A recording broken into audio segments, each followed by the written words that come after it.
Epidemiology Lecture 10. So today we are going to talk about the 10th function of epidemiology. And this is to improve disease diagnosis, therapy, and prognosis via research. So basically, the 10th function of epidemiology deals with research. So what is diagnostic epidemiology? Screening. Screening is presumptive identification of an unrecognized disease or risk factor by the application of tests, examinations, and procedures. It classifies asymptomatic people as likely or unlikely to have a particular disease or a risk factor. Screening out करने का मतलब क्या है? से for example जैसे एक सीव होती है और उससे आप कोई भी चीज से mixture of sand and gravel sieve out कर रहे होते हैं, तो होता ये है कि अपेरेंटली तो वो सारा मिक्सचर एक जैसा होता है, लेकिन जब आप सीव आउट करते हैं तो जो सैंड ग्रेन्स हैं वो पास आउट कर जाते हैं सीव से, और जो रिमेनिंग ग्रेवल होता है वो वहीं पे मौजूद रहता है. तो मीनिंग दैट कि आप सेपरेट कर रहे हैं स्क्रीनिंग में उन लोगों को जिनको कोई डिजीज हो सकती है उन लोगों से जो बिल्कुल नॉर्मल है. बज़ाहिर ये सारे लोग जो भी आपकी पॉपुलेशन है जिसको आप स्क्रीन कर रहे होते हैं या सैंपल ऑफ पीपल, बज़ाहिर ऐसे ही लगता है कि वो बिल्कुल एक जैसे और नॉर्मल हैं क्योंकि डिजीज अभी सिम्टोमेटिक नहीं हुई होती है. लेकिन किसी भी तरीके से for example by applying screening test या कोई क्लिनिकल एग्जामिनेशन या कोई स्क्रीनिंग प्रोसीजर्स अप्लाई करके आप उनको अलग कर रहे होते हैं जिनमें ज़्यादा चांसेस होते हैं कि आगे जाके वो डिजीज सिम्टोमेटिक हो जाएगी. तो स्क्रीनिंग आप डिजीज के लिए भी कर सकते हैं और किसी रिस्क फैक्टर के लिए भी कर सकते हैं. से फॉर एग्जांपल हाइपरटेंशन को स्क्रीन आउट किया जा सकता है. सो स्क्रीनिंग क्या है? ताकि आप किसी भी डिजीज के डायग्नोसिस को इम्प्रूव करें, क्योंकि जितना अर्ली आप डिजीज को डायग्नोस करेंगे उतना ज़्यादा जो है चांसेस होंगे कि वो अर्ली स्टेजेस में आप उस डिजीज को प्रिवेंट करें सिम्टोमेटिक होने से या क्लिनिकल डिजीज में कन्वर्ट होने से, राइट? सो बेसिकली जो early diagnosis and prompt treatment है, जो third level of disease prevention है, वो यहाँ पे अप्लाई होता है जब आप अर्ली डायग्नोसिस इस तरह करते हैं कि पहले स्क्रीन आउट करते हैं और उसके बाद कंफर्म करते हैं कि वाकई जो वो लोग जो सेपरेट आउट हुए स्क्रीनिंग टेस्ट के जरिए कि इनमें वो डिजीज मौजूद हो सकती है, तो फिर कंफर्मेटरी टेस्ट या डायग्नोस्टिक टेस्ट कंफर्म करते कि वाकई उनको ये डिजीज है या नहीं. से फॉर एग्जांपल ट्यूबरक्लोसिस है, स्क्रीनिंग टेस्ट मॉन्टूस टेस्ट है या पीपीटी है, जो प्यूरिफाइड प्रोटीन डेरिवेटिव इंजेक्ट किया जाता है और देखा जाता है कि कितना स्किन के इर्द गिर्द इंड्यूरेशन है. तो this is the screening test. अगर एक सर्टेन रेंज से बाहर इंड्यूरेशन हो जाती है तो इसका मतलब है कि लाइकलीहुड चांसेस हैं कि ट्यूबरक्लोसिस हो सकती है. तो फिर डायग्नोस्टिक टेस्ट में या कंफर्मेटरी टेस्ट एक्सरे चेस्ट हो सकता है जिसमें आपको नजर आ जाता है जो ट्यूबरक्लोसिस के चेंजेस होते हैं, कंफर्म करने के लिए कि वाकई whether or not a person is suffering from pulmonary tuberculosis. So purpose क्या है स्क्रीनिंग का? To prevent or delay onset of symptomatic clinical disease and to improve survival. जितना जल्दी आप स्क्रीन आउट करेंगे साइन एंड सिम्टम्स आने से पहले, उतना जल्दी चांसेस है कि आप डिजीज को अरेस्ट करेंगे। और जितना जल्दी डिजीज अरेस्ट हो जाएगी थ्रू थेरेपी एंड ट्रीटमेंट, उतना चांसेस लेस हो जाते हैं कि वो डिजीज कॉम्प्लिकेशन में ना जाए और पेशेंट का सर्वाइवल इम्प्रूव हो जाए। स्क्रीनिंग जो है, it look simple but it is complex, क्योंकि इसमें हिडन कॉस्ट इन्वॉल्व होते हैं और रिस्क इन्वॉल्व होते हैं। हिडन कॉस्ट, जब आप मैस स्क्रीनिंग कर रहे होते हैं तो इक्विपमेंट रिक्वायर्ड होता है, ट्रांसपोर्टेशन रिक्वायर्ड होती है, ह्यूमन रिसोर्स रिक्वायर्ड होता है किसी भी रिस्क फैक्टर या डिजीज को स्क्रीन आउट करने के लिए, तो उसकी कॉस्ट इन्वॉल्व होती हैं एंड सर्टेन रिस्क भी हो सकते हैं। कोई आपका जो स्क्रीनिंग टेस्ट या प्रोसीजर इन्वेसिव हो सकता है जिसके कोई रिस्क इन्वॉल्व हो टू द हेल्थ। नेचुरली जब आप स्क्रीन कर रहे होते हैं अपेरेंटली हेल्दी इंडिविजुअल्स को, तो एक एंजाइटी क्रिएट होती है कि अगर ये टेस्ट पॉजिटिव आ गया तो इसका मतलब है कि मुझे कोई डिजीज हो सकती है। सो इमोशनली भी बाज दफा टैक्सिंग हो सकती है स्क्रीनिंग। उसके अलावा कुछ स्क्रीनिंग बायसेस हो सकते हैं जो स्क्रीन आउट कर रहे होते हैं हेल्थ स्क्रीनर, उनको अवेयर होना चाहिए कि ताकि इन बायसेस को एड्रेस किया जा सके। सो स्क्रीनिंग प्रोसेस क्या होता है you perform a screening test. अगर वो नेगेटिव आ जाता है test result, you record the result and you inform the person screened, right? अगर टेस्ट पॉजिटिव आ जाता है तो then you go for the diagnostic और द कंफर्मेटरी टेस्ट। अगर कंफर्मेटरी टेस्ट ये कहता है कि रिजल्ट नेगेटिव है, again you record the result and inform the process. अगर कंफर्मेटरी टेस्ट भी पॉजिटिव आता है then you go for the therapy. अगर नेगेटिव रिस्पॉन्स आ रहा है तो then you revise the treatment and reevaluate, that is follow up के देखने के लिए कि कितनी इफेक्टिव है थेरेपी कि नहीं है। अगर पॉजिटिव रिस्पॉन्स आ जाता है इनिशियल थेरेपी के साथ तो you continue with the treatment and then go for the follow up of the patient. So screening का ये मतलब नहीं होता कि वंस के स्क्रीनिंग टेस्ट आप परफॉर्म करें और उसके बाद स्क्रीनीज को कह दें, अगर पॉजिटिव रिजल्ट उनका आ जाता है कि जी हमने आपको स्क्रीन आउट कर दिया है, now it's up to you कि आप जाएं और अपना इलाज करवा लें। ऐसे नहीं होता। जब स्क्रीनिंग में पॉजिटिव टेस्ट रिजल्ट आ जाता है तो फिर जो स्क्रीनिंग प्रोग्राम रन कर रहे होते हैं ये उनकी रिस्पॉन्सिबिलिटी होती है कि then they must inform the people जिनका स्क्रीनिंग टेस्ट पॉजिटिव है कि अब वो डायग्नोस्टिक टेस्ट के लिए कहाँ जा सकते हैं और उनको क्या रिसोर्सेज प्रोवाइड किए जाएंगे डायग्नोस्टिक टेस्ट के लिए, और फिर उनकी ट्रीटमेंट और फॉलो अप सारी जिम्मेदारी उन लोगों की होती है, उन हेल्थ प्रोफेशनल्स की होती है जिन्होंने स्क्रीनिंग परफॉर्म की होती है in the first place. So this is the screening process, and again this is the Viva question, so it is very important to know. For screening to be successful, you need a suitable disease, a suitable test, and a suitable screening program. So we are going to talk about the suitable disease and the suitable test and the suitable screening program one by one.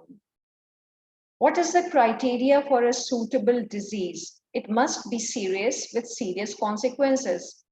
This is self-explanatory कि अगर कोई disease serious है और उसके serious consequences हैं, for example culminating into death, तो फिर उस disease को screen out करना important है ताकि early stages में उसको arrest किया जा सके और complications और dire consequences को prevent किया जा सके.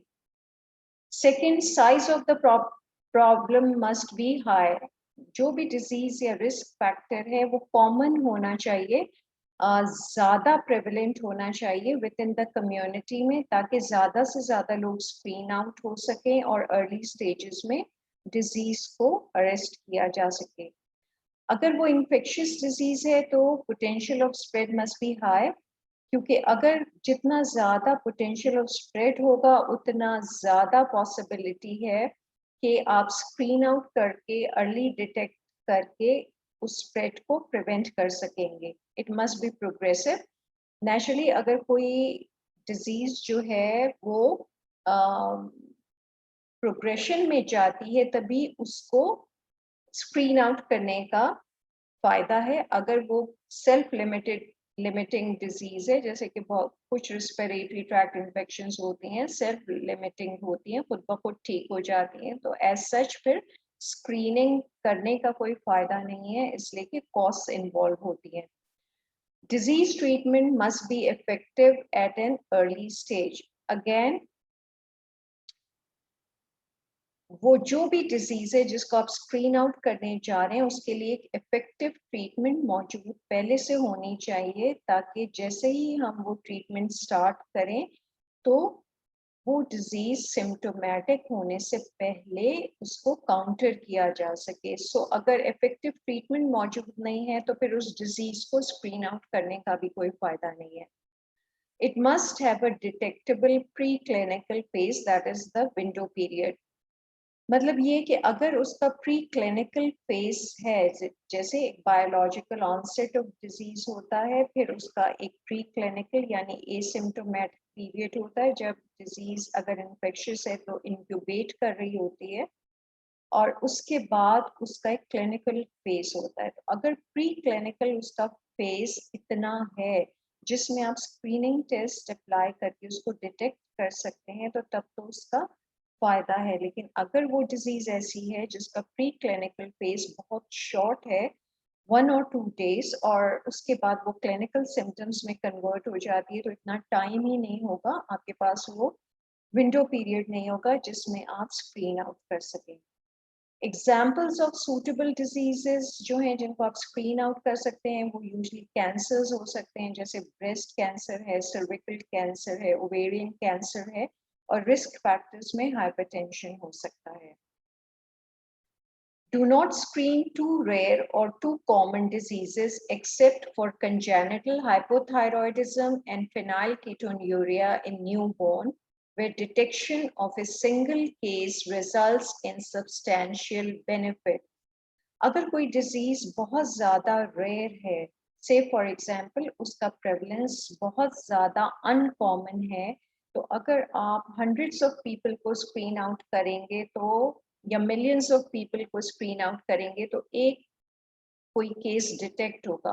तो जो कॉस्ट ऑफ स्क्रीनिंग है वो इतनी ज्यादा होती है यूजली कि फिर इन रेयर डिजीजेस को स्क्रीन आउट करने का कोई फायदा नहीं है। अगेन, टू कॉमन डिजीजेस हैं, से फॉर एग्जांपल डेंटल केरीज है, हर दूसरे तीसरे शख्स को डेंटल केरीज हो रहा होता है, और अगर आप इसको स्क्रीन आउट करेंगे कि अर्ली डिटेक्शन हो जाए ताकि टूथ डिके ना हो और आप अरेस्ट कर सकें डिजीज को, तो again it is not cost effective, because फिर thousands and millions of people जो है वो आपको स्क्रीनिंग टेस्ट अप्लाई करना पड़ेगा, और फिर जैसे ही वो डिटेक्ट होता है तो फिर उसके बाद follow up and treatment required होगी। एक्सेप्ट फॉर कुछ ऐसे डिजीजेस होती हैं जो रेयर होती हैं, लेकिन उनके कॉन्सिक्वेंसेस जो है वो बहुत ज़्यादा डायर होते हैं या डेट्रीमेंटल होते हैं। से फॉर एग्जांपल बच्चों में congenital hypothyroidism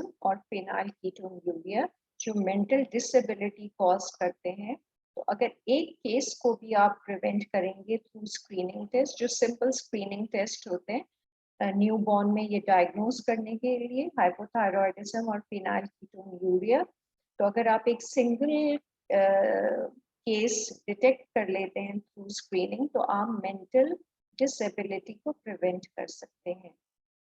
this is the viva question again. And वो डिजीज ऐसी होनी चाहिए जिसका natural history of the disease must be known. Natural history of the disease जैसे उसका बायोलॉजिकल ऑनसेट कब होता है, फिर उसका प्री क्लिनिकल फेज कितना है, और फिर क्लिनिकल फेज कितना है जब साइन एंड सिम्टम्स डेवलप होते हैं, and then a phase of complications and ultimately to death.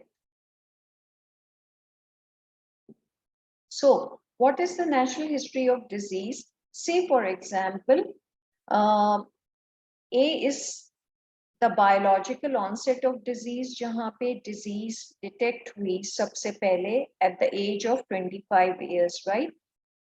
ये जो disease थी, ये इसको screening detect कर सकती थी at the point B at the age of 45 years, right? Or at the age of 60 years, clinical disease में ये convert हो जाती है, जैसे symptoms and signs develop हो जाते हैं, and at the age of 70 years, उस person की death हो जाती है through that disease. तो अब इसमें preclinical phase कौन सा है? From A to C, that is from age 25, age 60. Meaning that के clinical sign and symptoms appear होने से पहले जितनी भी ड्यूरेशन है from the biological onset up to the development of clinical science and symptoms, वो सारा जो फेज है उसको आप प्री क्लिनिकल फेज कहते हैं.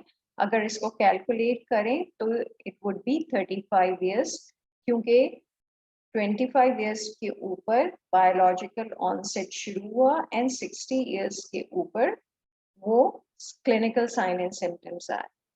What is important is detectable preclinical phase, जिसको कहा जाता है DPCP. ठीक है, वो preclinical phase जिसमें through screening आप उस disease को detect कर सकते हैं, which is equivalent to B, जहाँ पे इस B point वो है जहाँ पे screening से वो detect हो सकती थी disease up to the C before the development of symptoms and signs. So this duration from B to C, या ये जो interval है between the age of 45 up to 60, that is of 15 years, right? ये जो preclinical phase है जिसको DPCP भी कहा जाता है, जिसमें आप screening test apply करके disease को detect कर सकते हैं. This vary with the test, the disease and the individual. Test कितना sensitive है आपका screening, या कितना specific है जो disease को detect करे. अब sensitivity और specificity और दूसरे जो test के attributes हैं, we are going to talk about it later on, right? Disease जो है उसका कितना detectable preclinical phase है वो उस disease पे depend करता है, और पर्सनली हर इंडिविजुअल के ऊपर डिपेंडिंग अपॉन कि उसकी हेल्थ कैसी है, उसका इम्यून रिस्पॉन्स किस तरह है, उसकी इम्यूनिटी किस तरह की है. तो ये जो DPCP फेज है, डिटेक्टेबल प्री क्लिनिकल फेज, ये वेरी करता है from individual to individual. Now what is lead time? This is the duration of time by which the diagnosis is advanced as a result of screening from B to C. अगर आप ये देखें तो from B to C is the same as the DPCP, right? From age 45 to age 60 years. This is again equivalent to 15 years in this example. Say for example, ये वो time period है या वो ड्यूरेशन है जिसमें आप diagnosis को advance कर सकते हैं as a result of screening. Meaning कि अगर तो डायग्नोसिस आपका सिम्टम्स अपीयर होने के बाद होना था, और अगर आपने उसको DPCP में थ्रू स्क्रीनिंग उस डायग्नोस कर लिया उस डिजीज को, तो इसका मतलब है कि आपको इतना लीड टाइम मिल गया कि आप थेरेपी स्टार्ट करें और उस डिजीज को अर्ली स्टेजेस के अंदर अरेस्ट करें. So this lead time is very important in screening. Criteria for a suitable test. अब हमने क्राइटेरिया फॉर सूटेबल डिजीज देख लिया है कि वो क्या क्राइटेरिया है जिसके बेसिस के ऊपर एक डिजीज सूटेबल होती है वो स्क्रीनिंग के लिए. And again this is both the viva question and the SCQ university question. So what is a suitable test? Ideally it should be inexpensive, easy to administer, cause minimal discomfort, that is minimally invasive होना चाहिए कि patient को उससे कोई problem ना हो या कोई साइड इफेक्ट ना हो. must have high validity and reliability. तो ये सारे suitable टेस्ट के का क्राइटेरिया है कि इनएक्सपेंसिव चीप होना चाहिए, आसानी से आप उसको परफॉर्म कर सकें उस टेस्ट को या प्रोसीजर को या उस क्लिनिकल एग्जामिनेशन को, और मिनिमली इन्वेसिव हो ताकि जो स्क्रीनिंग्स हैं उनको कोई डिस्कम्फर्ट ना हो, और उसकी हाई वैलिडिटी एंड रिलायबिलिटी होनी चाहिए. And now what is validity and reliability, this is important जो अभी हम डिस्कस करेंगे. वैलिडिटी को एक्यूरेसी भी कहा जाता है. तो एक टेस्ट, एक स्क्रीनिंग टेस्ट वैलिड या एक्यूरेट किस तरह होता है? When it measures what it is supposed to measure, does what it is supposed to do. जो उससे एक्सपेक्टेड है कि जो काम उस टेस्ट ने करना है वो वाकई वो काम को परफॉर्म करता है. That is correctly classifies people with disease as positive and people without disease as negative. वो लोग जो जिनमें डिजीज है उनको वो टेस्ट रिजल्ट उनका पॉजिटिव होना चाहिए, और वो लोग जिनमें डिजीज नहीं है उनका टेस्ट रिजल्ट नेगेटिव होना चाहिए. तब हम कहेंगे कि ये स्क्रीनिंग टेस्ट वैलिड है या एक्यूरेट है. नाउ टेस्ट रिलायबिलिटी क्या होती है? एक टेस्ट को उस वक्त हम रिलायबल कहते हैं या रिपीटेबल कहते हैं या रिप्रोड्यूसिबल कहते हैं या प्रिसाइज कहते हैं जब रिपीटेड एप्लीकेशन के ऊपर अंडर सिमिलर सर्कमस्टांसेस वो वही एक ही रिजल्ट बार बार दे. राइट? इसका मतलब है कि वो टेस्ट रिलायबल है या वो प्रिसाइज टेस्ट है या रिपीटेबल है. यानी जब आप रिपीट करते हैं तो वही, अगर टेस्ट रिजल्ट पॉजिटिव आ रहे हैं तो वो रिपीटेडली पॉजिटिव ही आए, और वो उसको आप रिप्रोड्यूस कर सकें दोबारा उन्हीं सर्कमस्टांसेस के अंदर. अगर उसको दोबारा रिपीट कर सकें तो अगेन वही टेस्ट रिजल्ट आना चाहिए. So this is reliability. और ये सारे जो बाकी वोकैबुलरी है, ये जो वर्ड्स हैं, ये इंटरचेंजेबली यूज होता है. इसका मतलब वही है. अगर कहेंगे टेस्ट रिलायबल कब होता है, रिपीटेबल कब होता है, रिप्रोड्यूसिबल क्या होता है या प्रिसाइज क्या होता है, तो इसका एक ही मतलब है कि ऑन रेपिटेशन वो एक ही रिजल्ट दे. So this could be explained with the board game जिसमें वो डार्टिंग की जाती है या कुछ है. ये जो बुल्स आए हैं, the central circle, this is the true value, that is the accurate or the valid result, right? और उसके इर्द गिर्द जो आप देख रहे हैं जब आप डार्ट करते हैं, तो अगर if you hit the bulls I, it means कि एक्यूरेट वो रिजल्ट दे रहा है जो वैलिड रिजल्ट है. अब फर्स्ट पिक्चर में आप देखें कि जो जब डार्ट्स रिपीटेड टेस्ट किए गए तो वो बुल्स आई को नहीं हिट कर रहे, लेकिन एक सर्टेन खास एरिया के अंदर कन्फाइंड है. मीनिंग दैट कि जो टेस्ट है वो एक्यूरेट आपका नहीं है, वैलिड नहीं है, लेकिन जब उसको रिपीट किया जा रहा है तो वो वही टेस्ट रिजल्ट बार बार दे रहा है.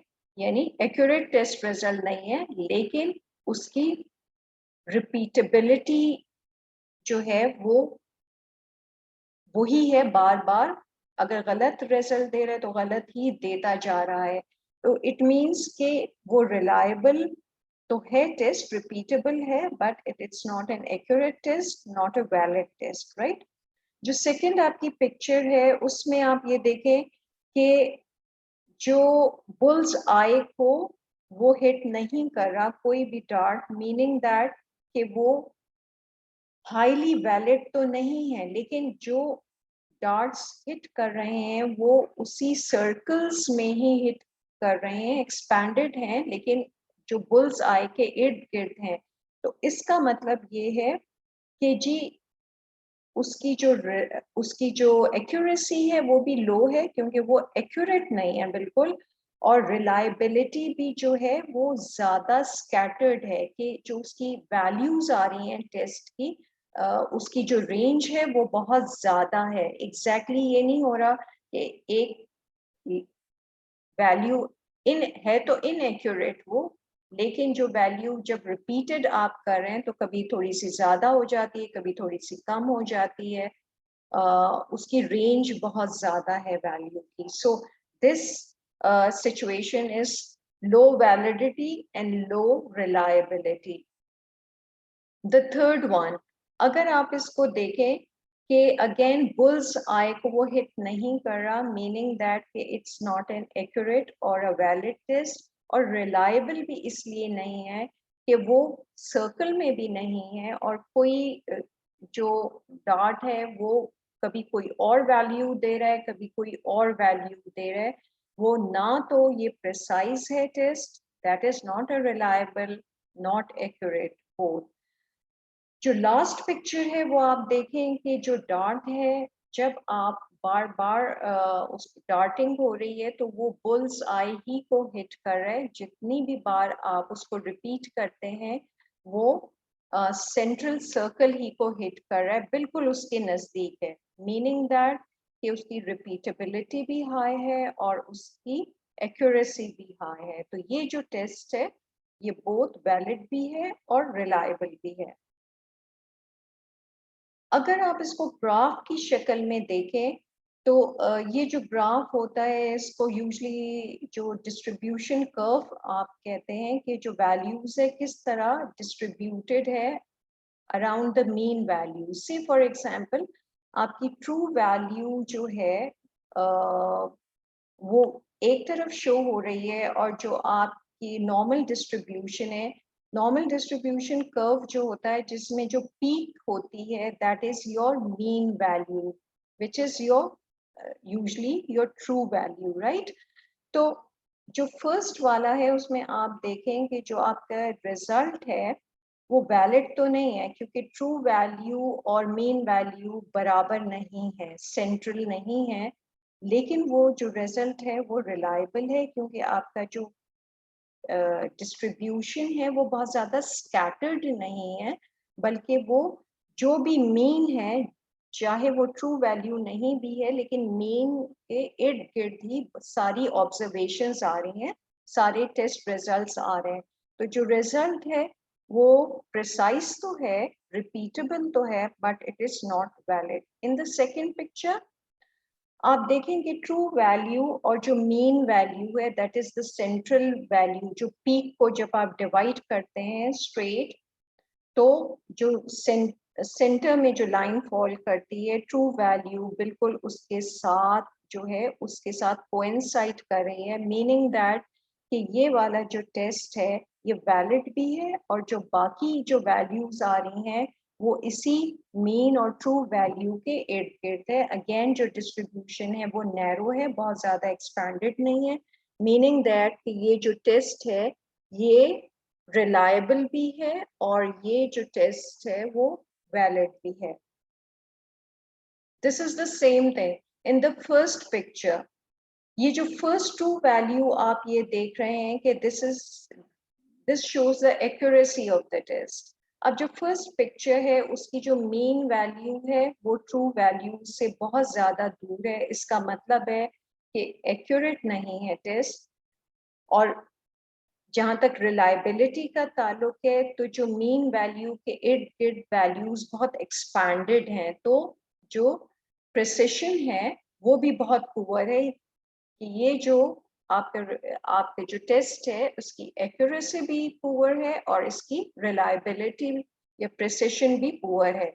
बी में अगर आप देखें तो जो मीन वैल्यू है और जो ट्रू वैल्यू है वो कोइंसाइड कर रही है, इसका मतलब है कि टेस्ट एक्यूरेट है, लेकिन जो रिपीटेबिलिटी के ऊपर जो वैल्यूज हैं वो एक्सपैंडेड हैं, स्कैटर्ड हैं उसके इर्द गिर्द, और ये स्कैटर बहुत ज्यादा है, मीनिंग दैट कि रिलायबल टेस्ट नहीं है लेकिन एक्यूरेट टेस्ट है। इन द थर्ड सिचुएशन आप ये देखें कि जो ट्रू वैल्यू है और जो मीन वैल्यू है वो एक दूसरे से बहुत ज्यादा दूर है, इसका मतलब है कि टेस्ट एक्यूरेट नहीं है, लेकिन जो बाकी ऑब्जर्वेशंस हैं, जो टेस्ट रिजल्ट्स बार बार जो आ रहे हैं वो मीन वैल्यू के इर्द गिर्द ही मौजूद हैं, स्कैटर बहुत कम है डिस्ट्रीब्यूशन का। इसका मतलब है कि reliability is good, precision is good, but it is not an accurate test. और डी जो है वो आप देखें कि जी जो ट्रू वैल्यू है और जो मीन वैल्यू है वो अगेन एक दूसरे के साथ कोइंसाइड कर रही है, मीनिंग दैट ये गुड एक्यूरेसी है। और जो स्कैटर है अराउंड द मीन वैल्यू, जब आप रिपीट करते जाते हैं टेस्ट को, वो भी ज्यादा प्रोनाउंस्ड एक्सपैंडेड नहीं है, उसके इर्द गिर्द भी है। तो मीनिंग कि ये वाला जो टेस्ट है ये बोथ रिलायबल भी है और एक्यूरेट है। और अगेन ये आपकी जो ग्राफ है ये ऑस्पी में भी आ जाता है, और फिर आपको बताना होता है कि ग्राफ को और डिस्ट्रीब्यूशन को देख के कि ये जो टेस्ट है ये क्या शो कर रहा है, वैलिडिटी शो कर रहा है, एक्यूरेसी शो कर रहा है, हाई है या लो है, या रिलायबिलिटी उसकी कैसी है, आपने कमेंट करना होता है ग्राफ्स के ऊपर। सो 3 की मेजर्स जो हैं वैलिडिटी या एक्यूरेसी को शो करने के लिए, कि जब हम कहते हैं कि जी आपका स्क्रीनिंग टेस्ट वैलिड है या एक्यूरेट है, वो क्या हो सकते हैं। वन इज सेंसिटिविटी, ठीक है, this is the characteristic of the test कि how sensitive is the test. हम ये आगे जाके डिस्कस करेंगे कि सेंसिटिविटी क्या होती है। Another one is specificity of the test, कि वो जो स्क्रीनिंग टेस्ट है वो कितना ज्यादा स्पेसिफिक है। And the third is the predictive values of the test. Predictive value क्या होती है, दो तरह की ये वैल्यूज होती हैं, positive predictive value and the negative predictive value. Again जब हम ये टेस्ट के कैरेक्टरिस्टिक्स को डिस्कस करेंगे जो शो करती हैं कि एक टेस्ट कितना वैलिड है या कितना एक्यूरेट है, तो हम इन मेजर्स को स्टडी करेंगे in the next lecture. So for the time being, this is the end of the lecture and this is going to be followed by question and answer session. अगर कोई चीज आपको इसमें से नहीं समझ में आई है तो you can always